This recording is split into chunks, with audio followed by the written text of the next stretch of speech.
there's the agricultural area surrounding the capital, Mathura. That's Vrindavan is part of that tract of land. That's the agricultural land that's underneath the king.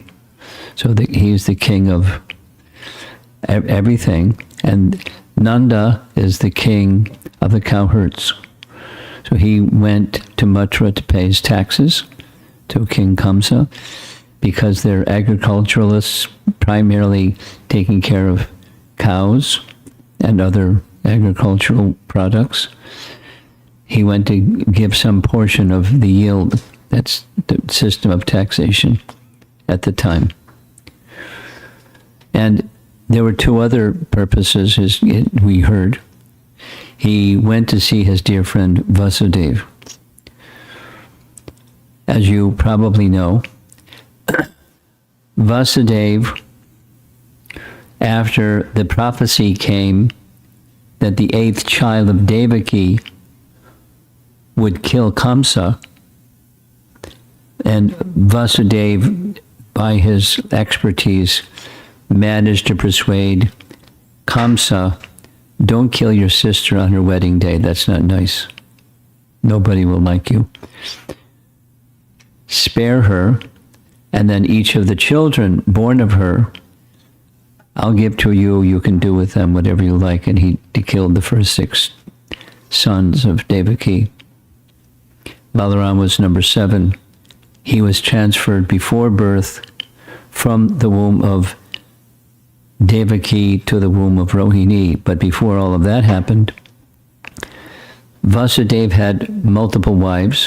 One of those wives was Rohini. So Rohini was sent by her husband, Vasudeva, to be under the care of Nanda, because Nanda was his dear friend. He trusted Nanda. So Rohini, one of the wives of Vasudeva, was in the care of Nanda Maharaj. So Nanda had a wife, Yashoda, and he was in the care of the daughter. Excuse me, the one of Vasudeva's wives, Rohini.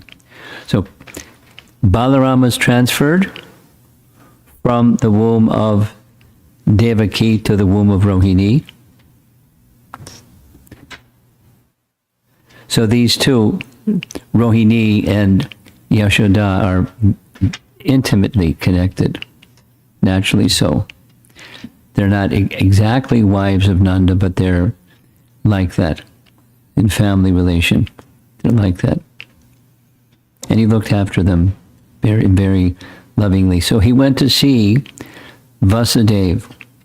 One of the second reasons he went to Mathura, and he was gone for several days.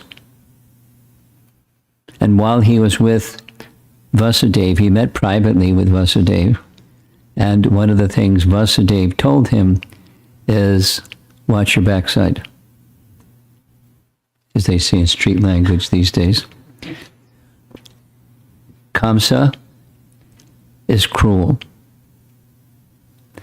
And Vasudeva knew that the 8th child of Devaki is now in the care of Yashoda and Nanda. Yashoda and Nanda didn't know that, but he knew, and he also knew that Kamsa is going to be looking for the 8th child of Devaki. So get back quickly. Get back quickly, because anything could happen. Kamsa is wicked. So while he's still in Mathura, he hasn't come back yet. All of this event with Putana took place. We heard that during a certain period of time, during a certain nakshatra, and during a certain period of time during that nakshatra, the 24-minute period of time where poison has a very prominent factor in the astrological calculation. So all this events we heard took place in 24 minutes. And now Nanda's coming back. So before Nanda came back, we heard yesterday, part 3, the elderly gopis, they performed rituals for the protection of the child. They didn't need brahmanas, they knew mantras. And they applied the mantras to his body, first to theirs, and then Achma, without all the whole repeating of what part 3 was. He was sanctified by mantra. The Supreme Personality of Godhead doesn't need to be sanctified, but they weren't seeing him as the Supreme Personality of Godhead. They were seeing as their beloved, the beloved son of Nanda and Yasoda, but they loved Krishna like Nanda and Yasoda loved Krishna. Without knowing that he's the personality of Godhead, they just had very intense affection, loving a Putana to be some distance from Vrindavan, the Vrindavan town, so houses wouldn't be crushed. And she ended up in a grove of trees that was one of Kamsa's favorite grove of trees, smashed all the trees. So he's astonished. And those that were with him were similarly astonished. Next verse. In pink letters here is the word nunam, because it's going to be referred to in a moment. It's a conjecture word. It's not certain, but it's conjecture. The conjecture. Nanda Maharaj and other Gopas exclaimed, being all-knowing, he has predicted correctly. Through practice of Ashtanga Yoga, he has developed the eyes to see into the future. He shines preeminently. So that's conjecture, which is conjecture. Certainly, although it's not certain, but it's conjecture. Nunam. They talked among themselves in astonishment. Nunam indicates conjecture. Quote, Vasudeva was not like this before. Now he has become a real sage because he makes authoritative statements like the sages. And then someone might counter, but we cannot see the symptoms of a sage in him. The reply, then perhaps he is a master of yoga, fixed on internal worship, because one of the things that yogis may be able to do, meditation upon Supersoul, they may have a, Supersoul hotline. And in their heart, they can see and understand things that other people can't see because they're yogis. They're meditating on Supersoul, who may give them inspiration or knowledge, as we hear in Bhagavad Gita. Krishna says, I'm situated in the heart of every living entity, and from me comes knowledge, remembrance, and forgetfulness. Specifically a verse like that in Bhagavad Gita. Sarva Shachaham Riddhi Sanivishto Mataksmritir Jnana Apohanamja. So he's situated in the heart, and from him, from Paramatma, comes knowledge, remember. So he may have that, password for Supersoul hotline, and he knows how to get messages from Supersoul, so he must be a yogi. And he goes on, but what is the reason for saying this? Answer, he saw these disturbances. He's on a Kundundubi. The drums announce his qualification for this, that is birth. Then reply, perhaps in a previous birth he was a sage or yogi. Now he has been born as Vasudeva. Because he is omniscient, he spoke in this manner. This is how they thought. So it's conjecture, nunam. And what we did yesterday, going to be more of it today. There was a document that was a PDF document that was circulated And I'm going to be reading a few things from that PDF document, hopefully. Yeah.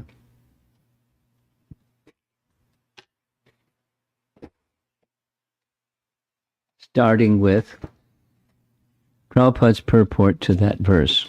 So this is verse number 32. Vasudeva foresaw the calamities in Braja by studying Kamsa's political activities, and thus warned Nanda Maharaj to take precautions. Although Nanda Maharaj thought Vasudeva had predicted this incident through wonderful mystic powers. By mystic powers gained through the practice of Hatha Yoga, some persons can study and understand the future. Yeah. And here's Sanatana Goswami's commentary. Those of you that are a little newer, Sanatana Goswami is one of the eldest and principal followers of Chaitanya Mahaprabhu, who lived in Vrindavan, under the order of Mahaprabhu to live in Vrindavan. And he wrote many, many, many literatures, beautiful literatures. And he wrote, one of the literatures was a commentary on Srimad Bhagavatam. So his commentary reads, they talked among themselves in astonishment. Oh, this is the same as what Jiva Goswami wrote.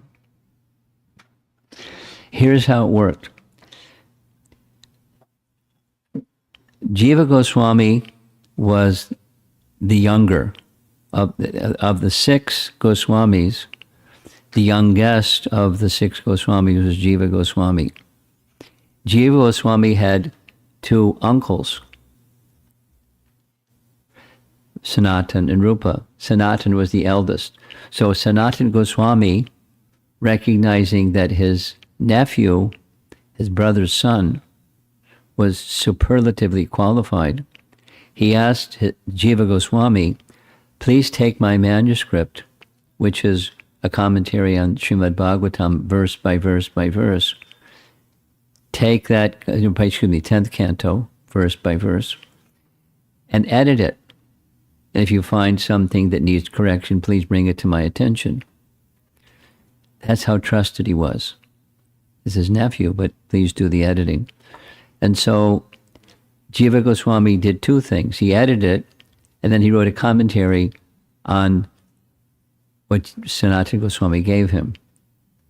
A commentary on the commentary. And these are not just, scholarly fellows, they're self-realized personalities. Exceptional. So moving along.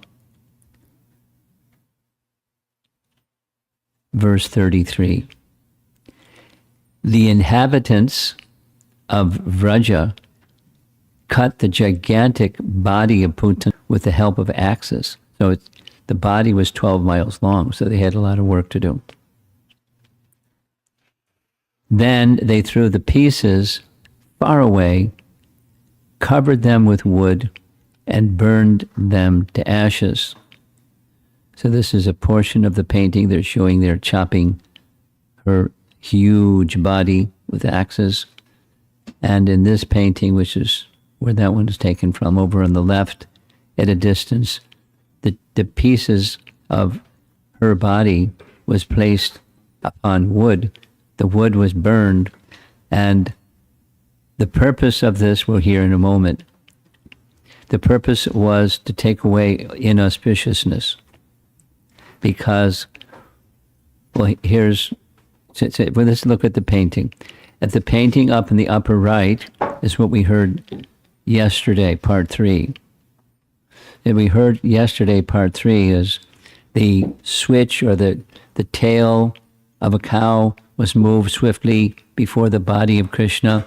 His body was bathed in cow urine, and milk products were it was a whole abhishek, but they had such conviction in brahmanas and cows that purification and protection was with that method and mantras. There's simple village ladies, but they knew all these procedures. So that's the upper right. And the lower center, they're chopping the body.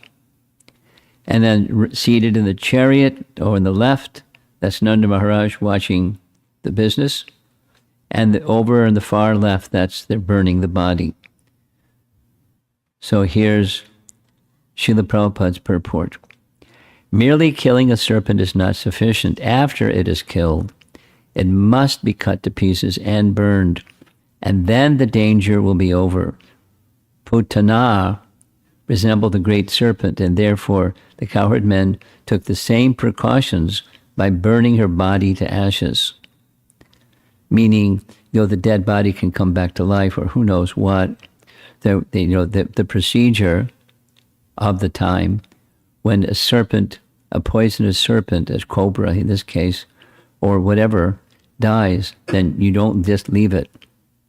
You burn it so it can't come back to life, and cause disturbance. So here's another painting depicting. They're chopping the body, and then they're putting the pieces of the body in a big, big, big fire and getting rid of the body. Here's 3 commentaries very similar to one another. At the order of Upananda, who's Upananda? Upananda is the eldest of the brothers who, Nanda was the middle brother, Upananda was the eldest, there's 5 of them. And when it was time for Pajanya to transfer the kingdom to the next generation, he gifted the kingdom to the eldest brother, Upananda. And at the very ceremony when Upananda was being honored, he said, actually, I'm Upananda and he's Nanda.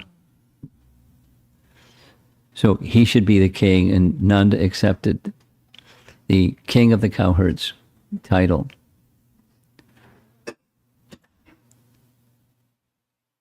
So the elder brother Upananda and others, lower rank men, burned up the body completely for fear that it would come to life again. The influence of poisonous creatures is extinguished when their bodies are burned up. So that's the procedure.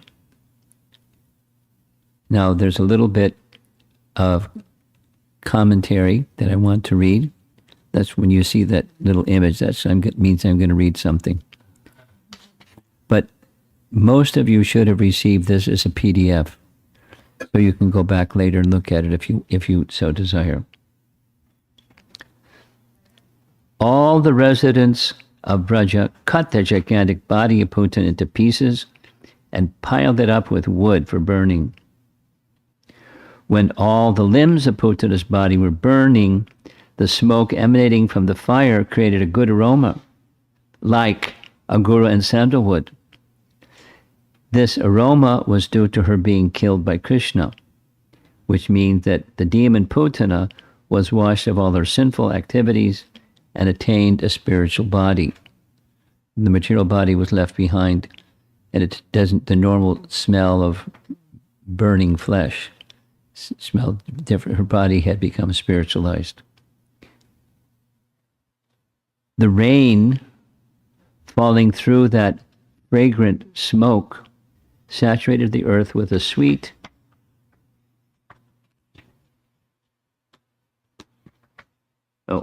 sweet fragrance. Yeah. Okay. So now here's the same painting again. And we went backwards. What happened? Okay. Because of Krishna having sucked the breast of the Rakshasi Putana, when Krishna killed her, she was immediately freed from all material contamination. Her sinful reactions automatically vanished, and therefore, when her gigantic body was being burned, the smoke emanating from her body was the fragrance of aguru incense. So, we don't need to try it out. But that's what happened to Putana. The effects of... So the description is not just Putana, Krishna touched her breast, but he trampled on her body with his feet. We'll hear. The smoke that rose from her now purified, burning body was fragrant like ela, lavanga, shrikanda, tagra, and aguru. Sounds like an incense shop. Some Boy Bazaar.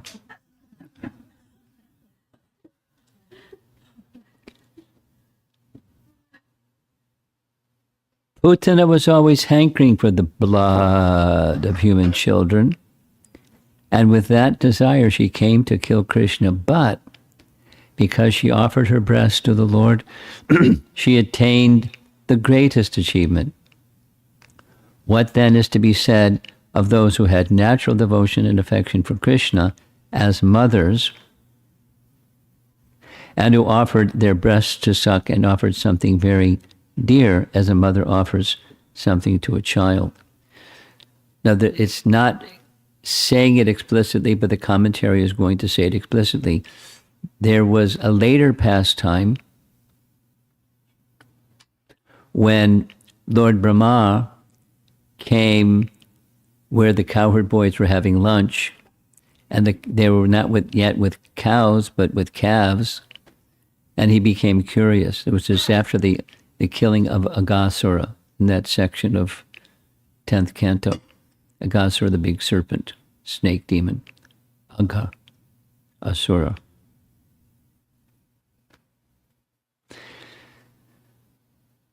He was curious.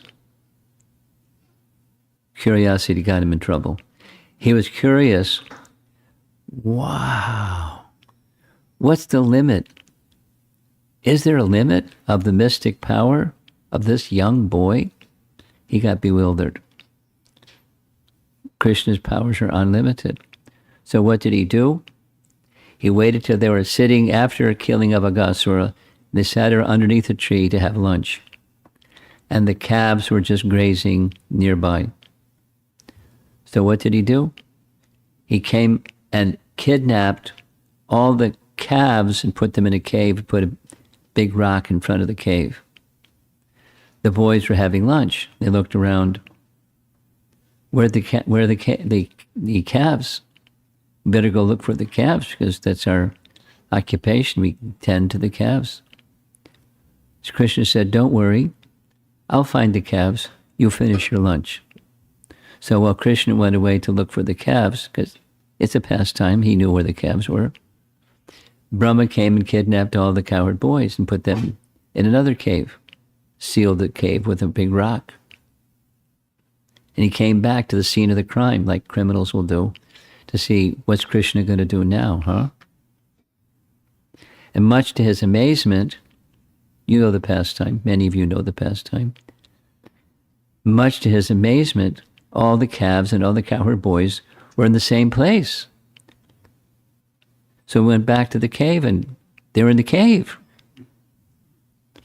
So we went back to where the calves and the cowherd boys were. And Krishna,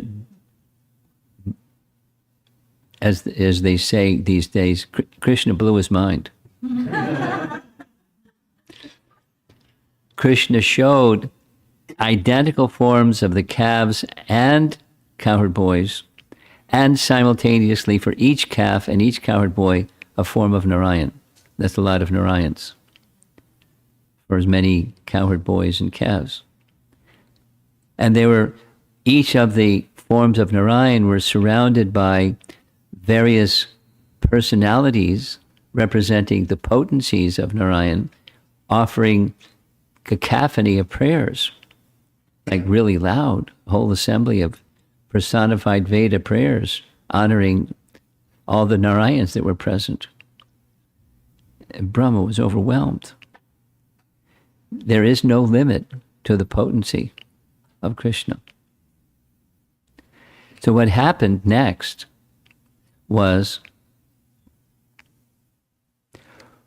Krishna made this arrangement so that the desire of the elder gopis, who were the mothers of his friends, they could have Krishna as their son, looking exactly like their son, but it was Krishna.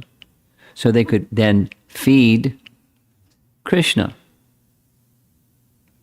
like a mother. But they didn't recognize it was Krishna. They thought it was their son. But for one whole year,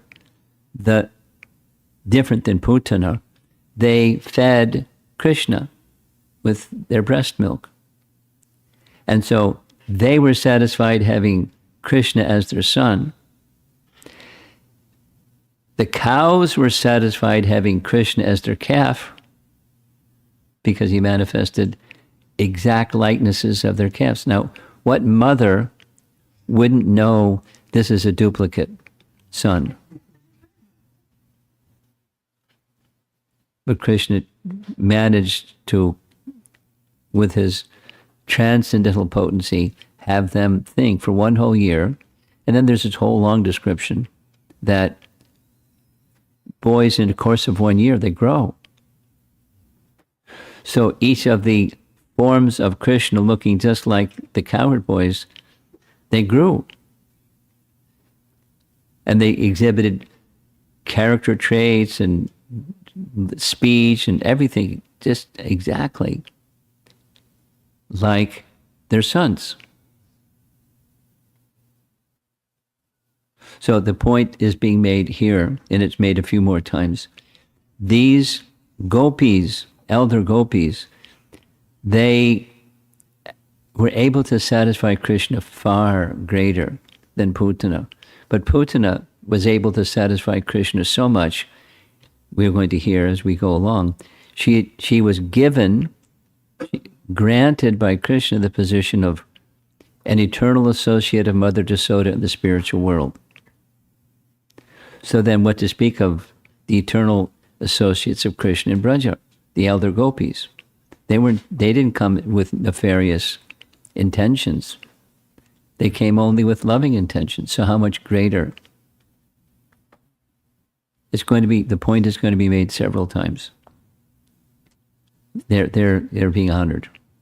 I mean, Mother Yasoda, chief amongst all, but those who were intimately associated with Mother Yasoda and thus intimately associated with Krishna, they're also being honored in a very special way because they're worthy of that honor.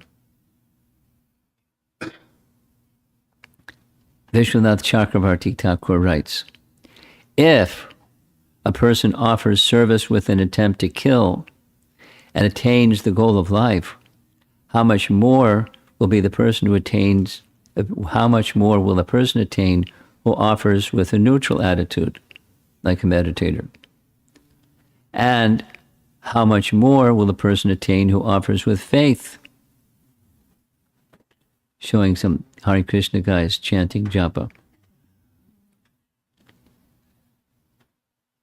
And how much more will a person attain who offers with pure bhakti?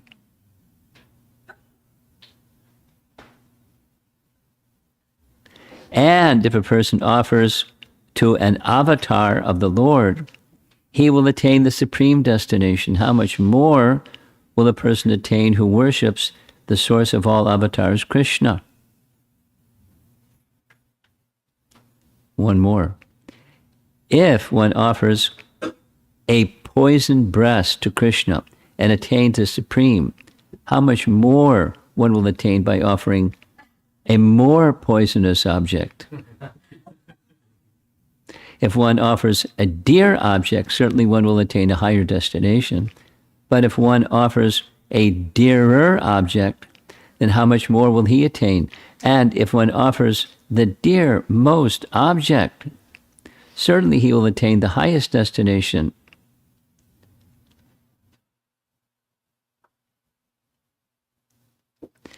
If Putana, a Rakshasi, could attain the highest destination, what should a human being attain? If one is a devotee, how much more will he attain? And if he is a lover of the Lord, will he not attain the highest award? Then What to speak of the elderly gopis? Here's they are, the ones that had Krishna manifest as their son. These gopis, who had extreme affection for the Lord during the stealing of the calves by Lord Brahma, offering their breast milk to Krishna favorably, though they were not his mother. He's not done yet. Mother Jasoda, paying respects to Yashoda from a distance, having put her in the highest position, I will write no more because it is beyond words.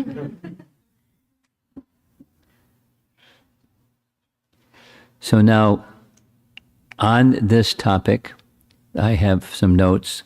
Again, many of you received the PDF, so now we're going to go to Jiva Goswami's comments because they're much longer.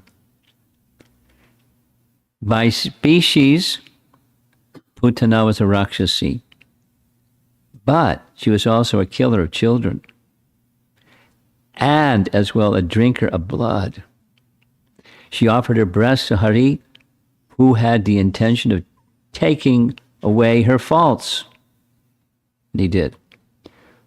What to speak of giving with external hatred to Paramatma, who gives general benefit by giving power of knowledge and action to almost dead internal and external senses, and of giving to Krishna, who naturally attracts all hearts to himself by revelation of his qualities, his ocean of qualities. Even a limited amount of his qualities give benefit to persons like Putana. She attained Krishna, the goal of the devotees. And then it's similar. It just keeps going up the ladder. What then can be said about the next and next and next and next and next? What to speak of giving as a mother? The position of mother is established as supreme. The example of gopis in Madhura Rasa is not given. This is aside from the mothers, there's the young gopis. It's not given because mothers show the greatest attraction to their children at the time of feeding them. And that's what this topic is. Now, for those of you that are a little newer, there's a that's three varies, interesting commentary on Srimad Bhagavatam. Very creative commentary called Brihat Bhagavatamrita. Sanatana Goswami is the author, and he writes about this particular pastime. Putana attained a destination possible only for saintly devotees of the personality of Godhead. She became a mother of Krishna like Devaki in the highest heaven, Sri Vaikuntha. Swarga, or heaven, is commonly conceived of in this world as a place of unlimited happiness. But true happiness in freedom from birth and death is found only in the kingdom of God. There, Putana achieved liberation and was established in Vatsalya Rasa. She got a big promotion. And what's the secret? Her motivation was wicked. Simultaneously, however, she performed the service of a mother, and Krishna overlooked the wickedness in terms of her ultimate destination. Krishna overlooked her wickedness and accepted the function of mother, or the service of mother, wishing to feed him. So because of her desire to feed him, she overlooked all the wickedness. He removed the tendency for that wickedness and gave her position in the spiritual world as an assistant to Mother Jasoda eternally. Pretty amazing. Most amazing. And that's the first of his pastimes in Vrindavan. He's exhibiting this incredible Unbelievable mercy. He liberated her from the wickedness and gave her position in the spiritual world as an eternal associate of Mother Yashoda in parental affection. Shoo. Now, I'm going to narrate something that's also on the sheet. We're going to see a little photo later.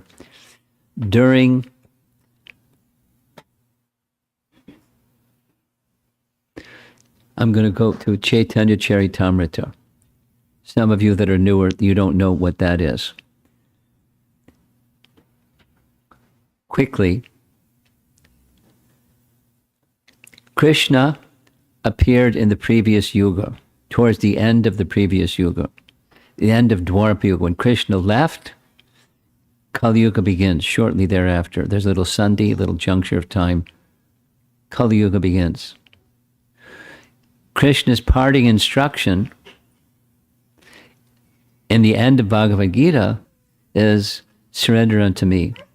Sarvadharmam parityaja mam ekam sharanam. Mam ekam sharanam. Surrender to me alone. Krishna left. Kali Yuga began. And Krishna's in the spiritual world contemplating, you know what? It's Kali Yuga. And who's going to understand how to mam ekam sharanam anyways? So I have to make some special arrangements so that people can know how to. So I could send someone or give some instructions or something, but the very best, because Kali Yuga is a dark age, I'll come myself. I'll come myself and give the teachings how to. So that's a little introduction to who is Lord Chaitanya. Lord Chaitanya is Krishna himself, in the mood of a devotee of Krishna, teaching how to. Mam ekam sharanam.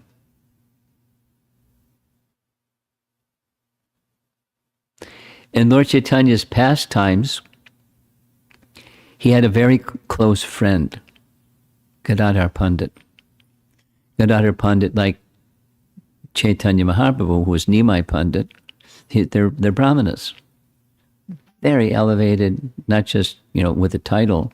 They're very elevated, very learned, excellent personality.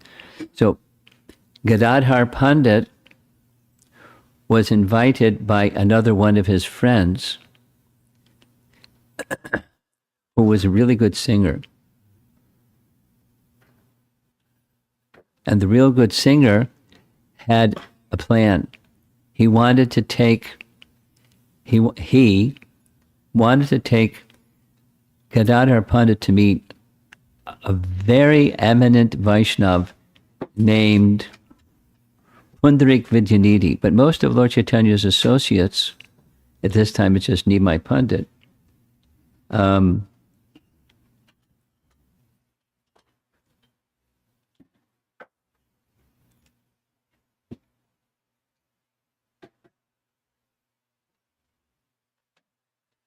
to meet a very eminent associate named Pundarik Vidyanidhi. Pundarik Vidyanidhi wasn't born in Navadvip.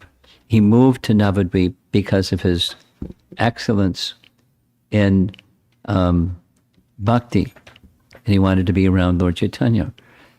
But unlike many of Lord Chaitanya's associates who were very renounced, Pundarik Vidyanidhi had the veneer or the external appearance of being like this incredible, wanton sense gratifier.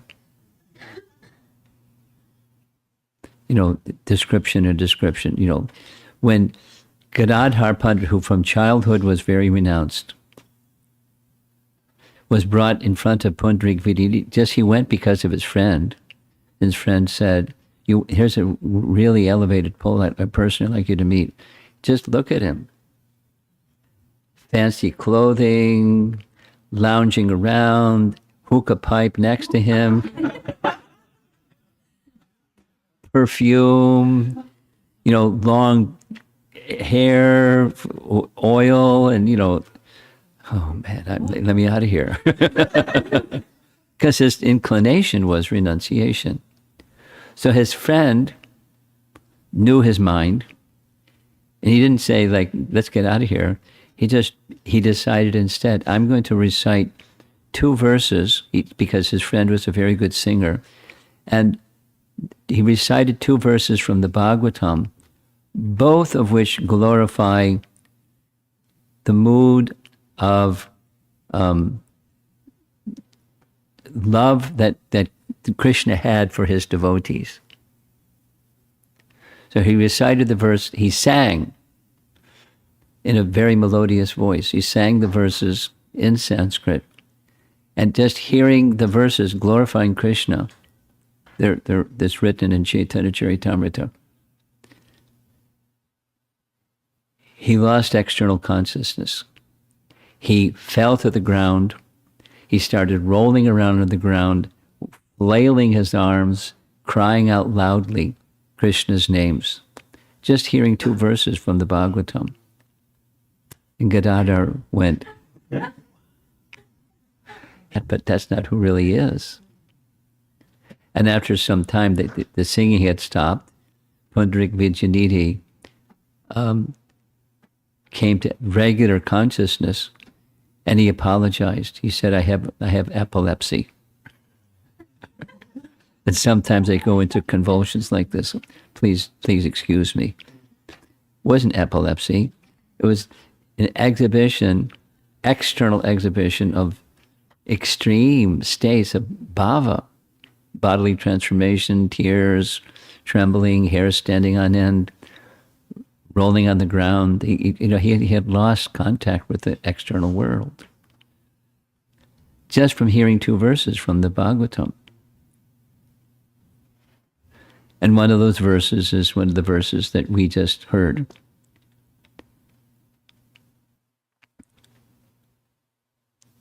So here's 2 more verses.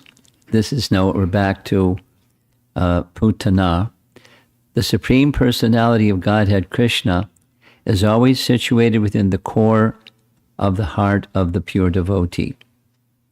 And he is always offered prayers by such worshipable personalities as Lord Brahma and Lord Shiva, because Krishna embraced Putana's body with great pleasure and sucked her breast. Although she was a great witch, she attained the position of a mother in the spiritual world. Now we're going to hear some details of how it's not exactly, but it's not exactly not either. We'll hear. And thus achieved the highest perfection. What then is to be said of the cows whose nipples Krishna sucked with great pleasure, and who offered their milk very jubilantly with affection, exactly like that of a mother? So the cows are more exalted. Vishwanath Chakravarti Thakur, taking the words from the verse, Sanskrit, Krishna's feet are situated only in the hearts of the devotees. Bhakta Hridi Stabhyam. But Putana was neither a devotee nor a non-devotee. She was an enemy of Krishna. Well, Krishna's lotus feet are worshipped by worshipable personalities such as Brahma and Shiva. This is when Devaki was in her 8th pregnancy, and the demigods know what's going on, and they're offering their prayers. But Putana did not worship Krishna's feet. Rather, she did the opposite.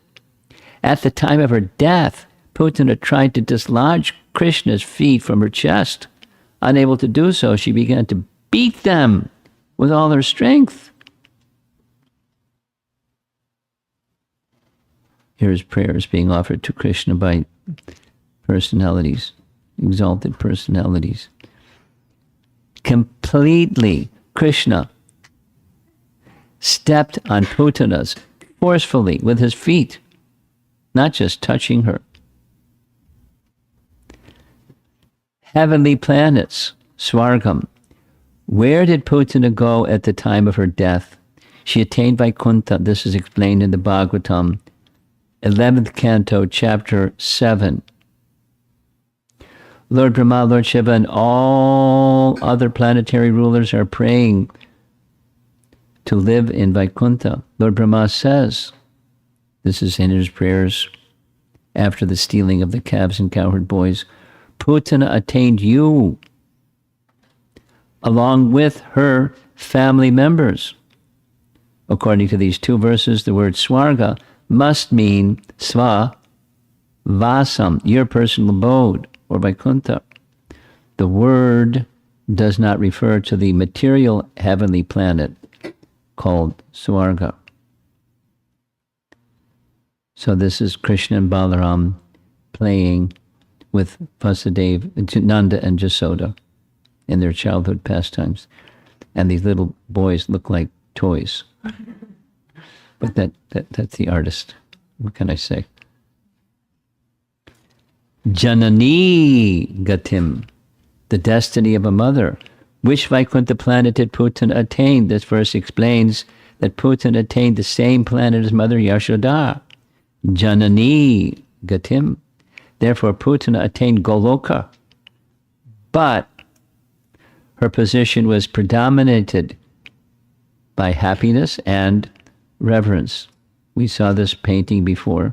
This is Yashoda bathing both Nanda and Balaram, Krishna and Balaram.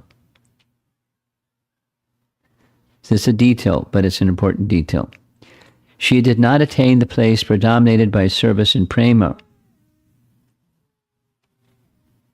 One cannot say that she attained the status of a mother.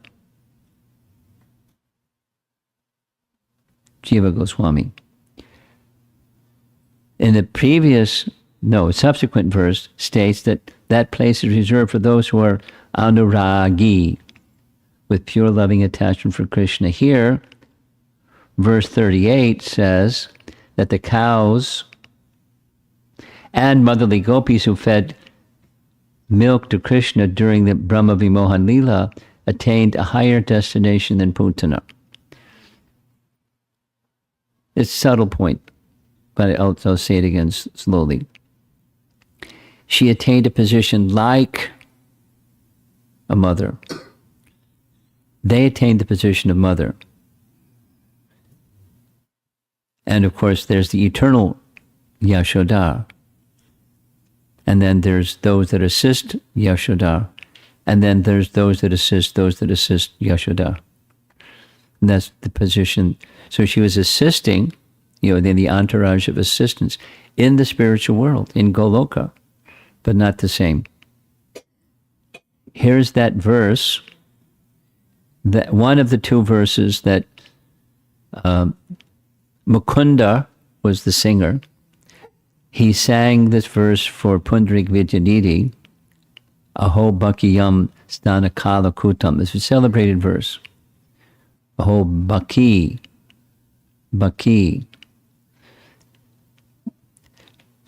Alas, how shall I take shelter of one more merciful than he who granted the position of mother to a she-demon Putana, although she was unfaithful, and she prepared deadly poison to be sucked from her breast. And in yellow letters, Dhatri Uchitam Lebhe Gatim Dhatri Uchitam. She attained a position or a status like a nurse. Uchitam, not Dhatri, but like. Is the point clear? It's our acharyas they're doing their service, but they're also having fun. Taking the words and looking at the words under a magnifying glass and then putting that image under a magnifying glass and what's being said. Because Shukadeva Goswami doesn't make errors. She attained Goloka, but a position like a nurse, not the same as a mother, but like a nurse, because nurses may also attend to the needs of a child. That's what nurses do. In the maternal section, a nurse may do like that. But it's not the same. And here's a very nice writing of Rupa Goswami. Nataka Chandrika. There's the Sanskrit at the top. While hiding malicious intentions in her heart through fake maternal love, Putana, the witch, having an illusory, beautiful form, attained Vraja. Being extremely pleased with her, the Lord of the spiritual world forcibly drank her breast milk. He then ensured that she does not get to drink breast milk ever again. Rupa Goswami. He's a poet or a kavi.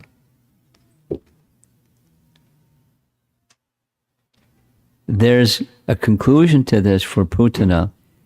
It's described, when Lord Krishna killed her, a great chariot came to take her to Goloka Vrindavan.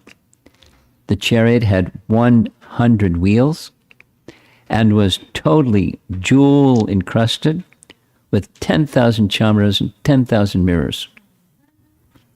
It wasn't just a taxi.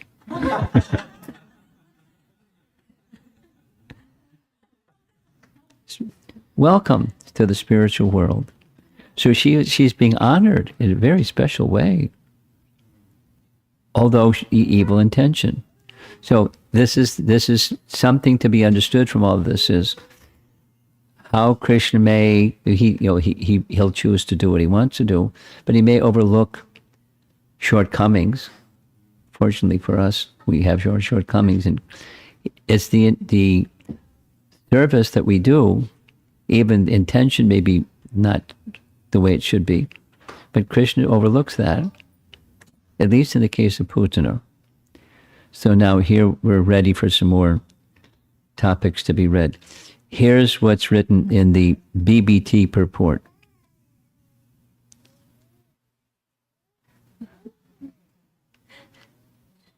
Okay. These verses explain how devotional service rendered to the Supreme Personality of Godhead, whether directly or indirectly, knowingly or unknowingly, becomes successful. Putana was neither a devotee nor a non-devotee. She was actually a demoniac personality which, instructed by Kamsa to kill Krishna. Nevertheless, in the beginning, she assumed the form of a very beautiful woman and approached Krishna exactly like an affectionate mother, so that Mother Yashoda and Rohini did not doubt her sincerity. The Lord took all this into consideration, and thus she was promoted to a position like that of Mother Yashoda. As explained by Vishwanath Chakravarti Thakur, there are various roles one may play in such a position. Putana was elevated to the position of a nurse and maidservant in Goloka Vrindavan to assist Mother Jasoda. It's pretty amazing. I mean, there's lots and lots and lots of commentary written about this because it's quite amazing. It's astonishment is one. Those that come to hear this, what to speak of the persons who were in Vrindavan at the time during the pastime, there's this word that's used, astonishment. It's a secondary. Shh. It's a secondary rasa. A little Rupa Goswami education for a moment. According to Rupa Goswami, there are 5 primary rasas and 7 secondary rasas, and there are anubhavas that correspond to the secondary rasas. So astonishment is astonishment is connected to one of the primary rasas, and it's exhibited differently by different persons, especially corresponding to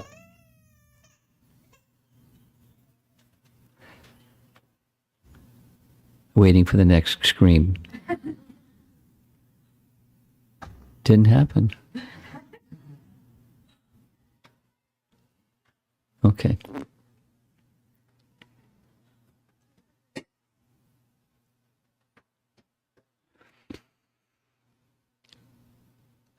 One of the primary things that the reading of Krishna's pastimes and looking at the pastimes through the lens of Rupa Goswami is he is stimulating ecstatic love. There are different categories of bhavas or ecstasies. And different behaviors or speech or events stimulate this bhava, that bhava, and then they subside. And then another one, like waves of a river. The river is flowing. That's the relationship with Krishna. The river is flowing. And then there's this ecstasy and that ecstasy. So events stimulate different ecstasies. And one of the ways of viewing or hearing the pastimes of Krishna is he is stimulating ecstasies amongst his devotees in different ways. And the pastimes are those waves of those ecstasies that together you look at the wave and it's a loving exchange. And then you look more closely and then there's this wave and then there's that wave and then together it's the river of loving exchange. It's really nice. Very nice. Jiva Goswami writes, question, if she was so evil, how did she attain Krishna? Reply, if one sees his powers, it is not astonishing. Though this can be said, 2 verses show that something more astonishing also happened by giving the details. He stepped on Putana with his feet, which are situated in the hearts of the devotees, but not directly contacted by the devotees, but in their hearts, and not others, with his feet suitable to be worshipped by all people, including great devotees like Brahma and Shiva, even though they cannot serve him directly and touch those feet. But when he drank from her, so he stepped on her chest with his feet, and she wanted to get rid of his feet because he felt really heavy. When he drank from her breast, she attained Krishna. How astonishing. The cause is his mercy, evoked because she imitated the mood of a mother.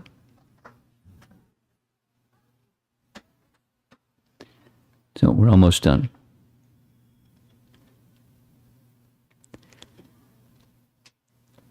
Here's 2 verses. The Supreme Personality of Godhead, Krishna, is the bestower of many benedictions. This is Mother Yasoda looking in Krishna's mouth to see if he's eaten dirt.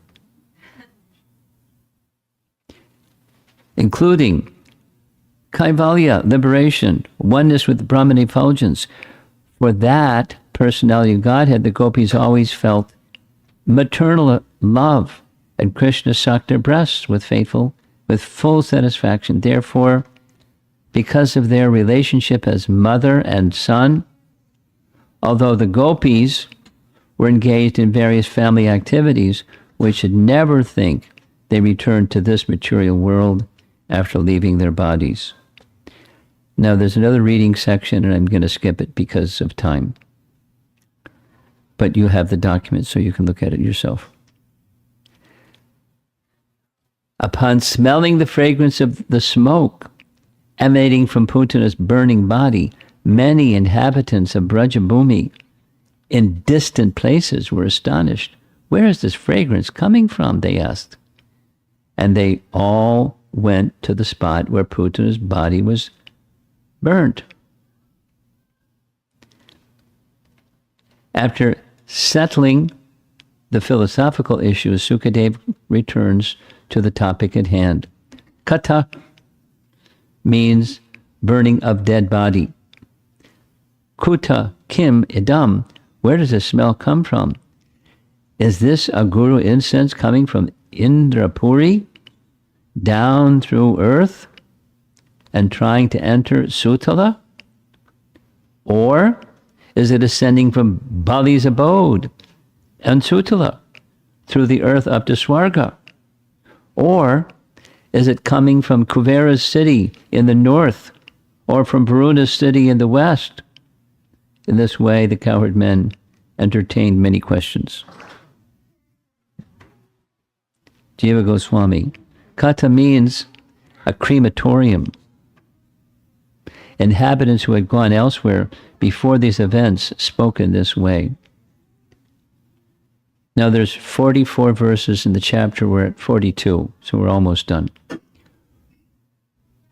This is Nanda Maharaj with his two boys, Balaram and Krishna, and he looks very happy.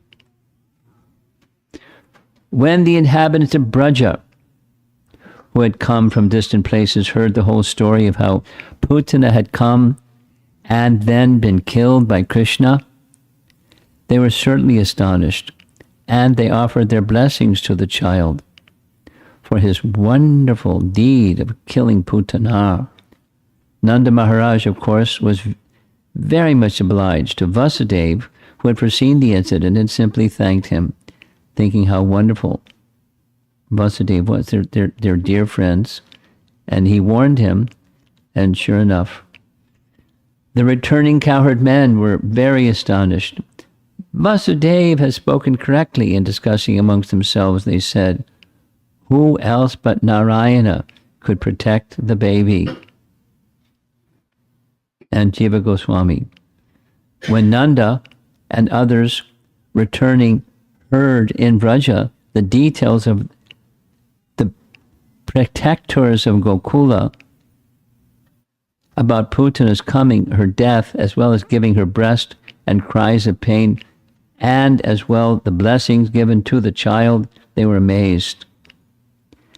This increased their parental affection, which is part of the whole pastimes of Krishna, is stimulating love. Their primary rasa is parental affection, and so it got stimulated like anything. Their love for Krishna magnified.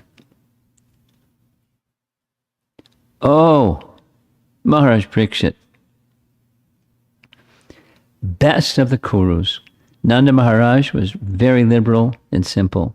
He immediately took his son, Krishna, on his lap, as if Krishna had returned from the death, and by formally smelling his son's head, Nanda Maharaj undoubtedly enjoyed transcendental bliss. The painting is Krishna's on his lap. He's reclining. He is with Krishna and very, very happy. I'm going to skip ahead because of time. Jiva Goswami writes, when his agitation ceased, he became filled with joy, which is indicated by his name. So initially it was like, what? He saw that body, and now he's settling down. Because of that joy, his mind became filled with an ocean of good qualities, including compassion. Thus he took his son on his lap. He smelled his head. He lamented, because I went far away, such calamities have occurred. Oh, best of the Kurus. This indicates what was explained previously. The previously means the previous chapter. The previous chapter was where Vasudeva said, better get back to Gokul quickly as you can. Just as Yudhishthira protected you, Nanda desired to protect his son. From this time, Krishna got the name Adhoksaja. So then beneath is where that comes from. Jiva Goswami is making a reference to another literature, Hari Vamsa, where that Adhoksaja has these two parts. Beneath the axe, or Adhoksha, and born again, Adhoksa Ja, the name of Krishna. So he should have been killed. He was to attempt to be killed, but he was protected. Or Adhoksaja. And I'm going to go forward. Here's the last verse of the chapter. Any person who hears with faith and devotion about how Krishna, the Supreme Personality of Godhead, killed Putana, and who thus invests his hearing in such childhood pastimes of Krishna, certainly attains attachment for Govinda, the Supreme Original Person. Now, we read something in the very, very beginning from chapter 90, that was the last chapter of Canto 10. Here is the same message in chapter 6. The effect, the net effect, is becoming attached to Krishna. Now, many of you grew up knowing something about Krishna, but I grew up knowing nothing about Krishna. And somehow my life has become attached to Krishna. And how does that happen? Just by hearing. So that's what we're doing. So the spectrum may be way down here, somewhere in between, or way up there, or whatever the position is in the spectrum of attraction or attachment for Krishna. Just keep hearing. And that's the nature of the pastimes of Krishna, or the nature of Srimad Bhagavatam. Many of you know, according to what Krishna says in Bhagavad Gita, the purpose of the Vedas is Vedaishta Sayurvair Aham Eva Vedyo Vedanta Krit Veda Vedeva Cham. The purpose of the Vedas is to know Krishna. And when you know Krishna, it's very easy to get attached to Krishna, supposing you don't. Now, many people don't. Even if they know something, they really don't know. What to speak of a lot of people. I mean, consider the population of Naperville or the world, or any slice of the population. How many people know Krishna? To know Krishna is to love Krishna, or by the medium of loving service, one can come to know him, not by scholarship or by birth or by, some other endowment, not by something material, by something spiritual. And the spiritual is the love and devotion with which, as this verse says, one who invests his hearing in such childhood pastimes of Krishna certainly attains attachment. And with that attachment, then it's easier to love Krishna, just by hearing, attentive hearing.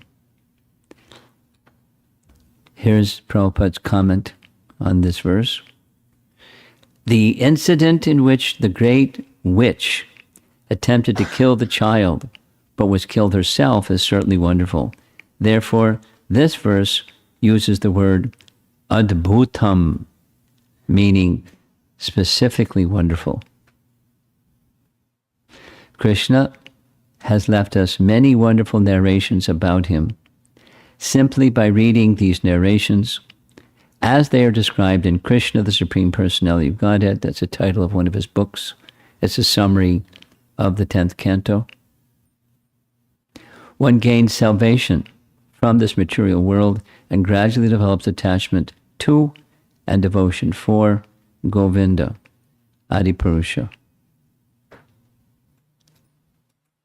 So I think I'd like to end, I'm going to skip this commentary and just go to some conclusion. And the conclusion is, here's a question. Maybe some of you know the answer to this question. The first demon that Krishna killed was a woman. The first demon that Ramachandra killed was a woman. Is there some meaning to this? And there's different explanations. One of the explanations comes from Hari Suri. He's from a different sampradaya, but he has expressed this way. The first obstacle that any sadhaka comes across in his spiritual life is his desires, asha, for various material objects, such as association of the opposite gender, etc. The term asha is feminine. It is a feminine entity, and it is the root of all other anarthas in spiritual life. For this reason, the destruction of this inauspicious feminine entity, or asha, is needed at the very beginning. It's a commentary. Why? So in case you're asked, here's one explanation. It's a nice explanation. And there's another explanation that's more familiar to many ISKCON devotees, and that is, this is a painting of Bhaktivinoda Thakur during Chaturmasha. He grew his beard and chanted many, many rounds and studied the scripture like anything for the whole Chaturmasha season. Two of his 100 books, try writing a book.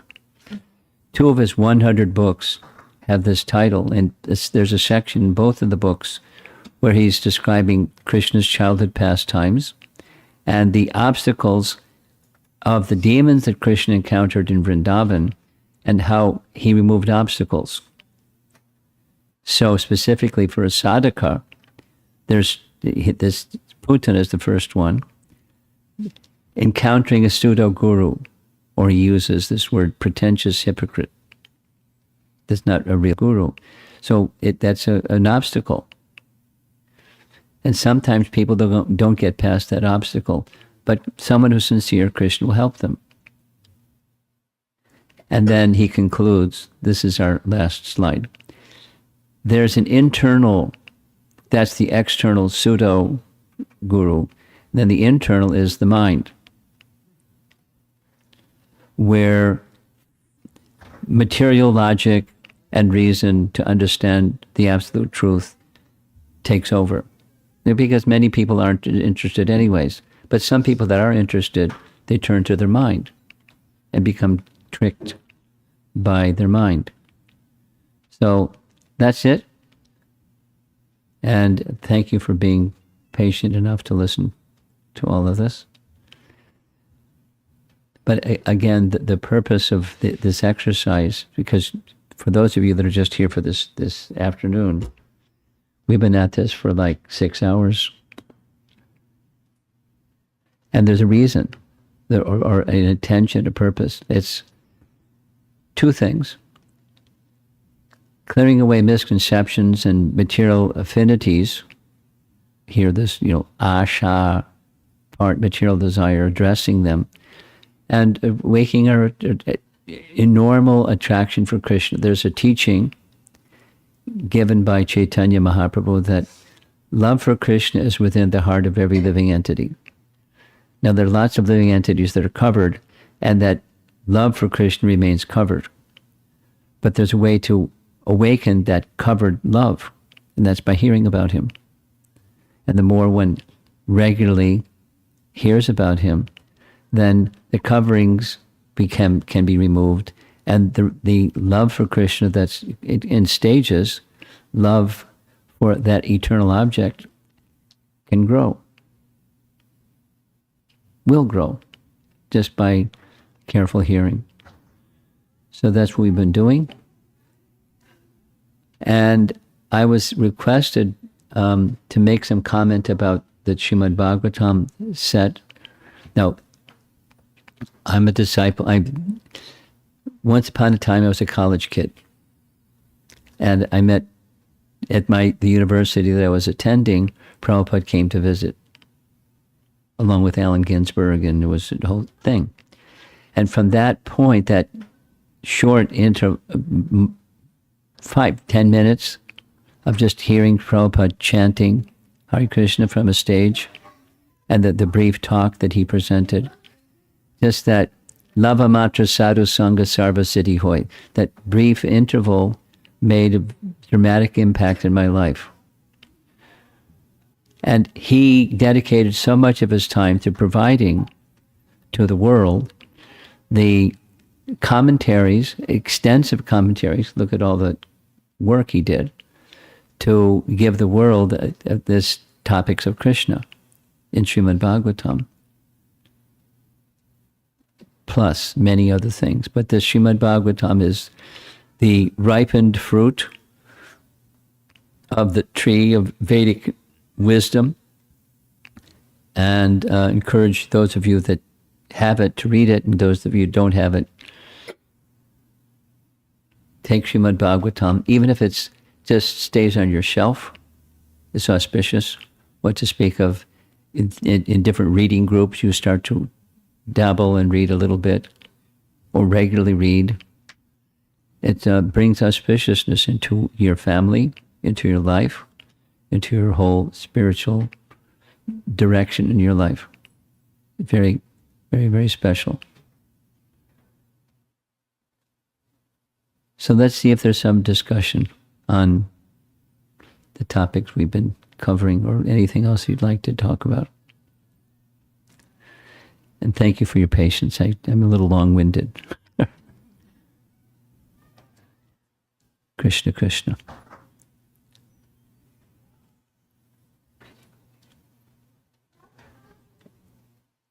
Maharaj. So we hear faith multiple times today. In Bhagavad Gita, Krishna talks about Ananya Bhakta, a perfect devotee of him. He says that is one of the quality, having a great and transcendental faith on him. So what is it like having faith on the Lord versus faith in anyone else or something else? That's a nice question. Let's step back. And according to Scripture, there are characteristics of the soul.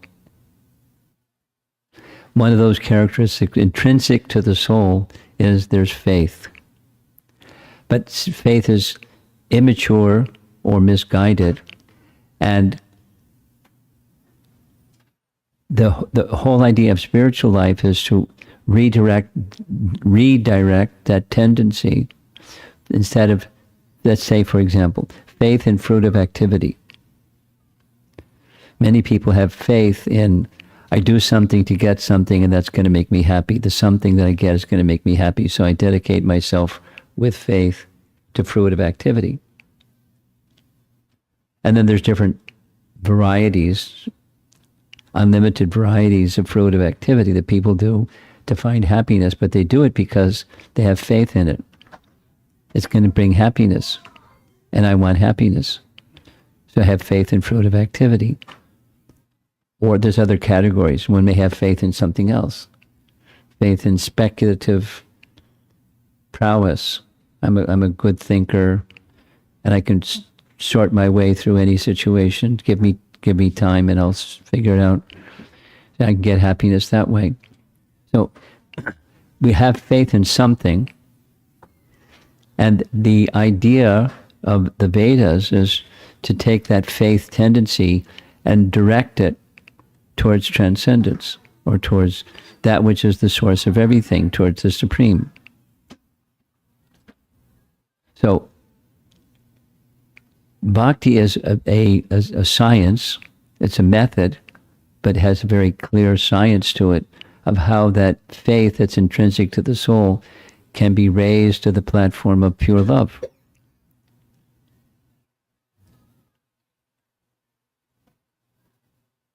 And there's so many nice examples. We all have a desire, we want to be happy, or we want to love and be loved. It's animals, not just human beings. We have a desire. And according to the conception of life, that desire is enacted this way, that way, the other way. Spiritual refinement is to take that same intrinsic faith and happiness will come to me through this, that, or the other thing, and give it a transcendental or a eternal picture of where to repose my faith. So that's great and transcendental faith. But it takes sound. It takes a teacher and teachings. Just like many of you are parents. So parents have children. And you have children, then you want to give teachings to your children so they'll find happiness. So you give teachings that correspond with what happiness looks like to your best of your ability. And then faith in what? And then there's the capacity of the person according to their capacity to receive that which is being encouraged. So the right combination of the person who wants the real thing, like sat, that which isn't temporary but permanent, and with faith pursue Sat. So Bhagavad Gita and Srimad Bhagavatam provide us with the Om Tat Sat, the supreme absolute truth in fullness. And that's a wonderful gift that parents can give to their children, or teachers can give to their students, or that one can give to the world. And that's the kind of teacher that Prabhupada was. He wanted to give that gift. So faith redirected towards transcendence, or redirected towards that which is the source of everything. And it was very, very effective. Not everybody, but very effective. And to ensure that that lived beyond his life, that's the books, the Bhaktivedanta purports. He can continue giving even after he's gone.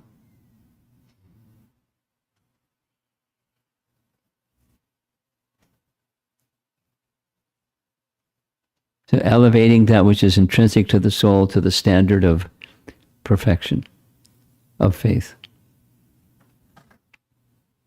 Okay? Yes?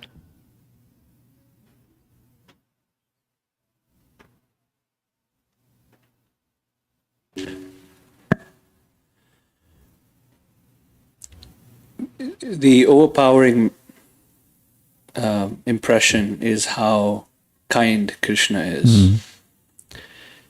And we in Bhagavad Gita we hear apiched sudaracharo bhajate mamananya bhak, that such a person, even if they do something bad, should be considered a sadhu. But that what Krishna does with Putana takes that verse times 20 or whatever. It really, it's, she did nothing good, and she did just one thing. She said nothing good and only one thing good, which was to offer motherly love to Krishna, even though there was poison in her breast milk. And Krishna saw that one thing and in the spiritual world. I mean, it's just unfathomable. So my thoughts are going to, living entities have free will. We have, at every point in time, we have free will. Yes.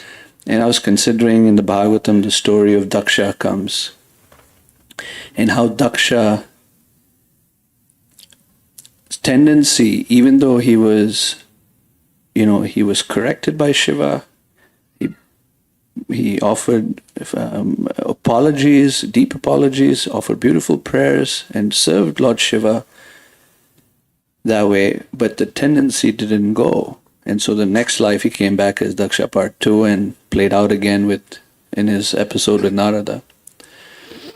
So my question, Maharaj, is how to understand, or what can we understand in comparing these things and understanding what happens to the free will of the living entity.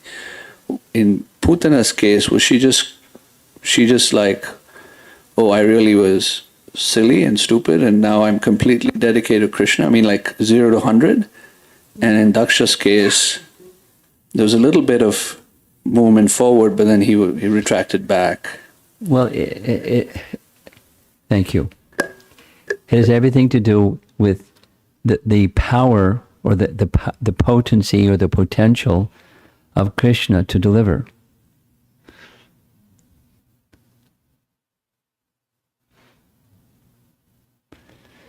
Lord Shiva's potential and Krishna's potential are not equal.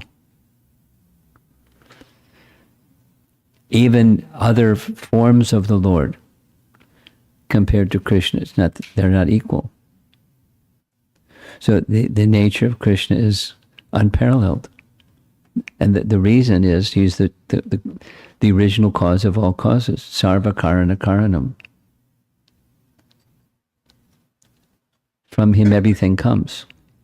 It's the verses in Bhagavad Gita state that aham sarvasya prabhavo matak sarvam pravartate. So he is the source, and his elevating potential is unlike any other entity. Although there's worshipable and laudable and praiseworthy other entities, they're not Krishna. So somehow or other, if one can contact Krishna, even way over there in left field, but Putana, there's nothing like Krishna.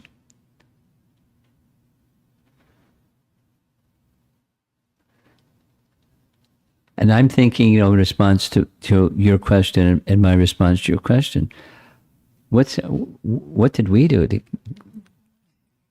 get this mercy? What is there something back there that we did that enables? The answer is no. There's not something material that can create spiritual. You get so many numbers and add up the numbers and you get unlimited. It's no such thing. So it's causeless mercy. Somehow. Yadrishchaya. We've discussed this in one of the earlier parts. Yadrishchaya. Causeless. So here we are. And each of us are at a different position from this lifetime and previous lifetimes. Here we are. And our hearts are oriented the way our hearts are oriented through a combination of, like you said, free will choices, and here we are. And then we're making our free will choices, and somehow along came this one. And somehow it came along. And somehow we said, yeah, I'll hear some more about this. It's just reciprocating with causeless mercy. There's nothing like it.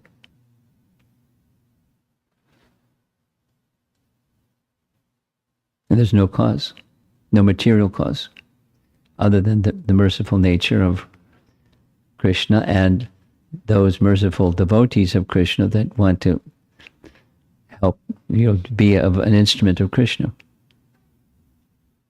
Like Prabhupada and providing the Bhaktivedanta purports.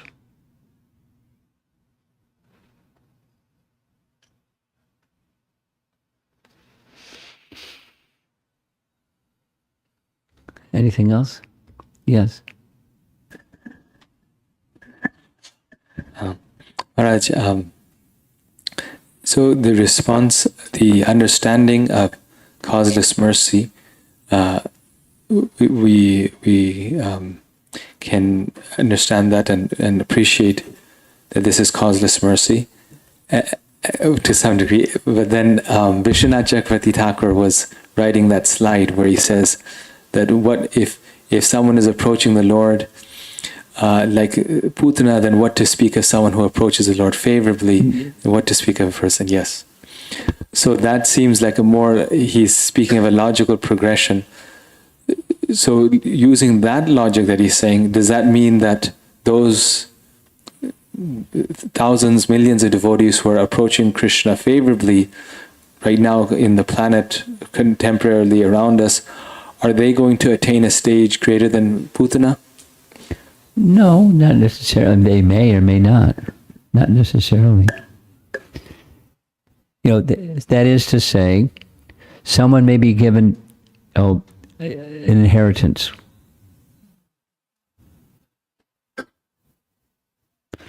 Like Ambarish Prabhu, the great-grandson of Henry Ford, got an inheritance, the Ford wealth. He had, some past punya to enable him to be an inheritor of that wealth. But now how are you going to use it? And some people can squander it or whatever, go nuts or, different things.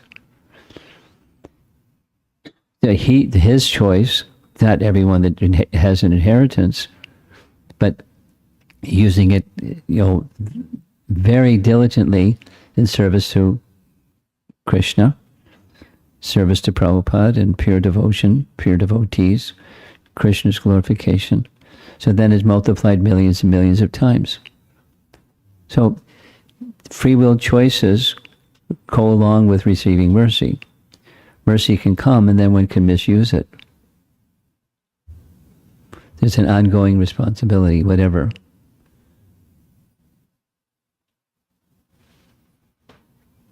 And that's true for any one of us. in the room.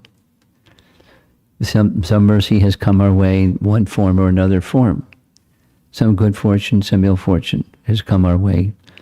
We didn't ask for the ill fortune. We didn't necessarily ask for the good fortune. But now how are you going to use it? You're making free will choices as you move forward.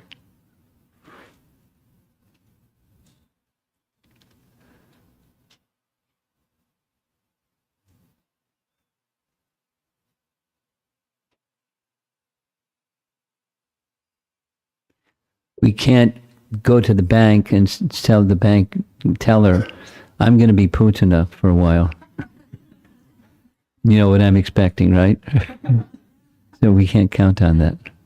It's, mercy and our free will choices upon receiving that mercy. And it's abstract in the sense that it's not us, it's somebody else, and it's like just a storybook or something. But it has immediate relevance in our lives. Whatever good fortune, ill fortune has come our way, how are we going to respond to that? Do we become obsessed with getting rid of the ill fortune and lose track of the higher purpose of life? Or, we're making choices as we move along. And the good fortune that has come, how much attention am I placing upon that good fortune?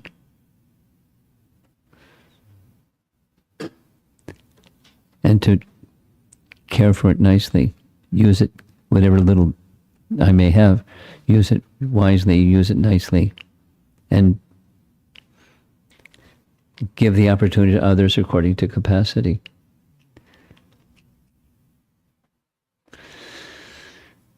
Someone else?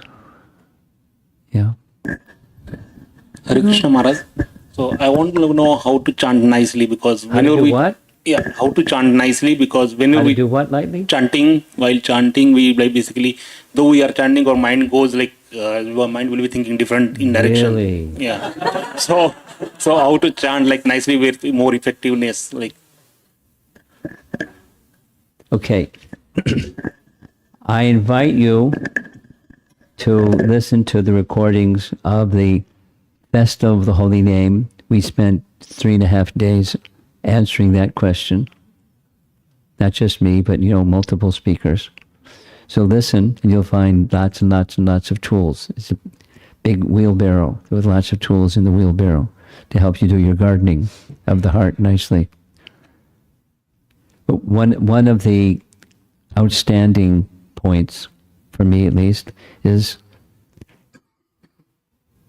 same as this point that was towards the end, just careful hearing, because the wandering mind can be captured by the ear. Or say the other way, if you're not hearing, the mind is going to rule, and it goes where it likes. Just say it the other way. If you're actually hearing, it can be intermittent, hearing distracted. But if you're hearing, the mind is anchored. The mind goes to where the ear is, not the other way around. Now, how to do that? But that's another question. So listen to the recordings. There's discussions on these topics. But the principle is hear. That's meditation is fixing the mind on something. To fix the mind on something is most effectively accomplished by the ear, Shruti, or Shabda Praman, or spiritual sound. And the holy name is the essence of all of that spiritual sound. So we're given in a silver platter with, ribbons and bows, and, it's real easy. But we're still distracted. So it's the process of hearing. We had a nice discussion. Gopal Hari was asking this, something related yesterday. So stay with the devotees in good association and keep asking that question. And you get answers. And then when you get answers, then you have to apply the answers. Easier said than done, because we're distracted. Lots of stuff going on. but here, at least for some part of the day, where there's other stuff isn't going on. You shut down this, and your phone, and everything, and just here. And every day, for Dirgha Kala, according to Patanjali, for an extended period of time. Every day.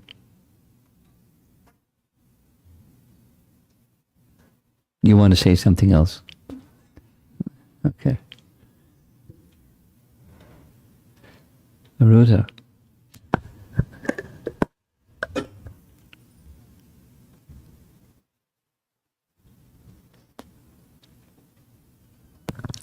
Hare Krishna Maharaj. I was thinking that yesterday you said, you were explaining how Putana, how Krishna took his time in killing Putana. You know, like he was pressing all the pressure points and things like that. Yes. Generally, Krishna does it quite quickly. You know, with Hiranyaksha, he slaps it under the ear. And this was like really long, I thought. You know, it was like, I was wondering, what is it? It was like, because 24 minutes is not too long.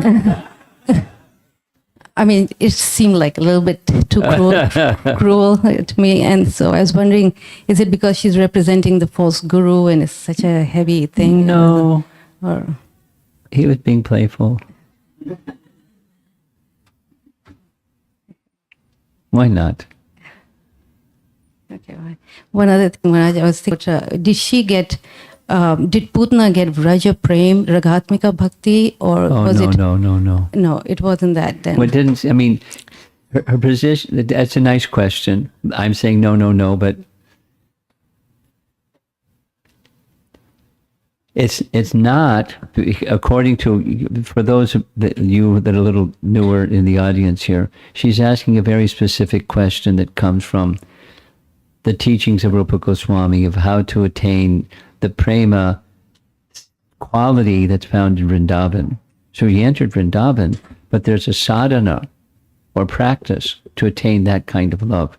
She didn't follow the Ragatmika Bhaktas. She didn't do that. She was just awarded this, voila, mercy. And she's that's where she is right now. She's with Mother Yasoda doing her thing.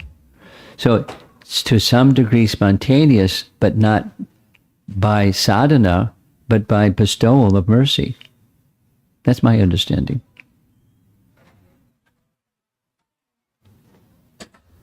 Not as elevated as some of the others who are in that same position, but there she is. Recipient of mercy for that little smidgen of service. Don't try it out. Over here. We're gonna end with this last question up here, and Guru Maharaj, you're thanking us for our patience, and you express that you can be long-winded, and we want to thank you for massaging this topic and by pecking at it from so many different angles and pablamizing the commentaries of our acharyas, the mango has become sweeter and sweeter. You were expressing that in verse 3, Shukadeva Goswami is being sensitive to Maharaj Parikshit's emotion. And you said, I wouldn't have caught that. And what to speak of what we catch when we read, even Prabhupada's commentaries. So just want to express a lot of gratitude for this. And the question that comes to mind, Guru Maharaj, you made a comment about Lord Brahma. You said Lord Brahma's curiosity got him in trouble. yeah. And some of us have a psychophysical nature that can be very curious. That's not bad quality. But what he did to satisfy his curiosity, that was the problem. So the question that arises for me is, what are the bounds within which curiosity can support our bhakti? And Well, when... the answer to that question is you have to have intelligence. And Because if you don't have intelligence, you don't know where boundaries are. You just go all over the place. So where do you get intelligence from? It's not from a supermarket. It's from Supersoul. Supersoul gives intelligence. So qualified. So if you don't have that super intelligence from Supersoul, then you stay in the boundaries of, standard conduct that's found in Scripture, and don't venture too far away from this standard conduct, and become proficient and just purified by sadhana bhakti. And then when the time is right, moving to other stages of bhakti, from sadhana to raga, nuga, sadhana bhakti, and so forth and so on. But that's also guided by qualified persons. Their intelligence can guide us.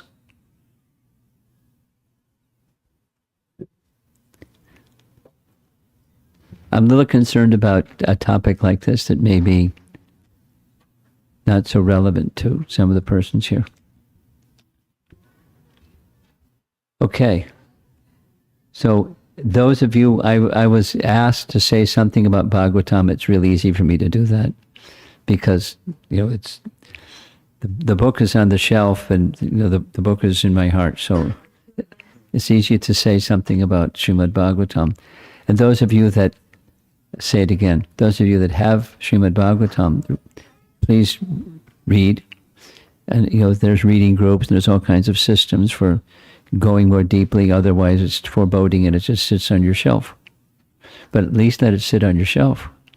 And then engage in hearing and discussing.